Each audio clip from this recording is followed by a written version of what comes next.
Hey, what's up, everyone? It's so good to see you. Thanks for joining us for another edition of Wednesday Wisdom as we do pit stops in Proverbs. And man, I pray this series has been a blessing to you all. I know for me, I got away from Proverbs for a long time, and this has kind of brought me back.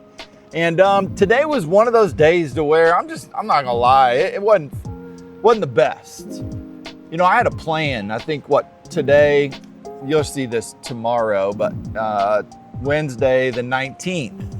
So I was going to do Proverbs 19. And then, you know, in usual practice, I like to read the chapter before and the chapter after. I never like to take things, too far out of context. And so I started reading 18. And of course, God in the way that he does, he likes to kind of get you right between the eyes with some things. And that's where I found myself.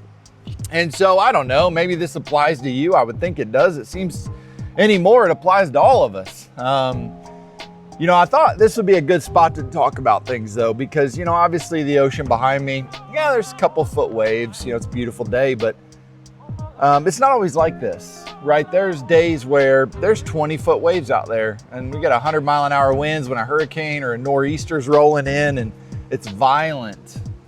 It's violent. And so it's amazing how you can have such a thing or a place of beauty that you can come to on days like today and kind of refresh and renew your soul and just listen to the waves and have some peace. But at the same token, you can come to the same exact location on other days and it is a place of violence, a place of chaos, a place of turmoil. It's the same place, so what's the difference?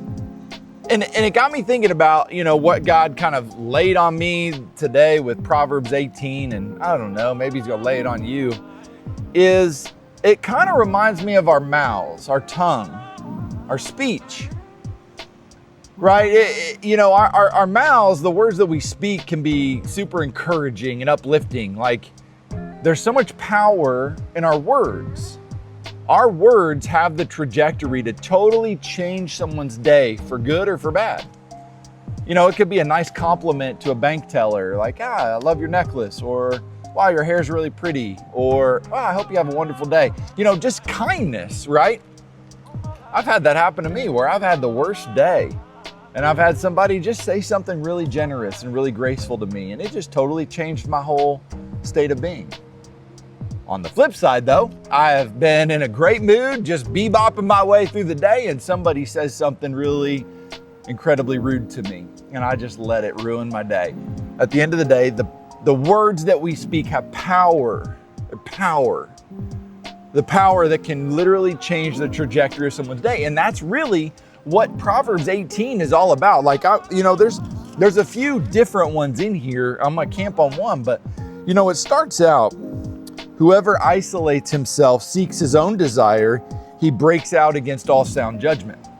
Now, in light of where we're going with the tongue and our words, I'll be honest, I gotta have people around me. Because if I don't have the right people around me, I say something really stupid. I'll be honest. And so having sound judgment, having the right people around me to call me out, man, I need that. We all need that. We got to have those people in our life. He goes on and he says, a fool takes no pleasure in understanding, but only in expressing his opinion. I don't know. Have you guys looked at politics lately? Any anti-Trumpers out there? Any pro-Trumpers out there? I think that verse best captures right now in this season. A fool takes no pleasure in understanding. A fool takes no pleasure in hearing someone out. A fool takes no pleasure in understanding, where are you coming from? We all want to be so quick to argue and fight instead of listening. It goes on to say, a fool's lips walk into a fight and his mouth invites a beating. Sometimes the stupid things we say invite a response. A fool's mouth is his ruin. His lips are a snare to his soul. It reminds me of James 4, where James 4 says the tongue is wicked. Who can tame the tongue? That the tongue is a simple flame that can set a whole forest on fire. That's the same thing with our tongue. Something so small can cause great, great harm.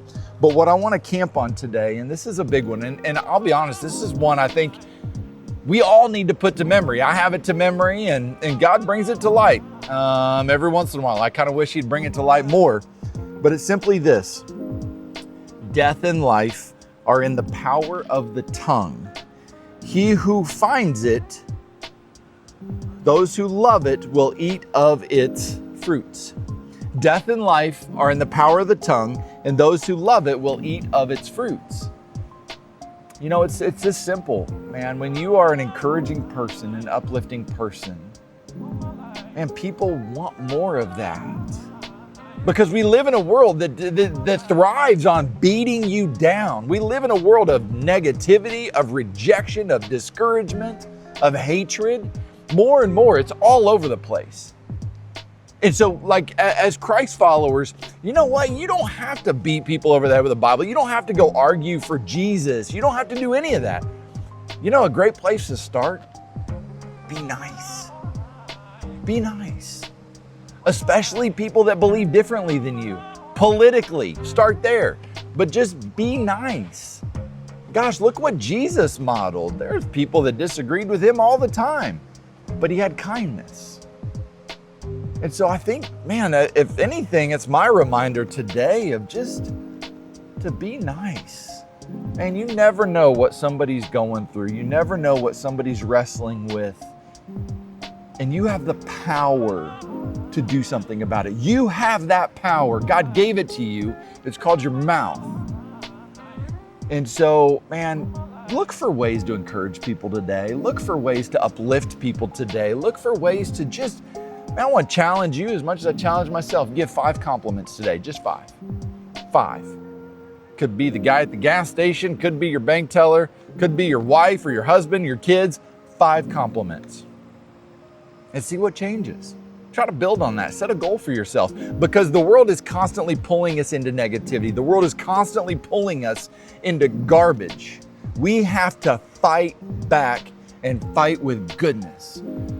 Remember, power of death and life is in your tongue. Be like this beach today, a calming, peaceful presence. Anyway, y'all, hey, you know, here's the thing, and that's, by the way, this is free. You know, we do this Wednesday Wisdom just as a way to talk about God's Word and put it out there and see what happens in the world. You know, and we want to invite you to subscribe, to like, comment. Like, if there's something I said you don't like, let me know. If there's something I said you do like, let us know.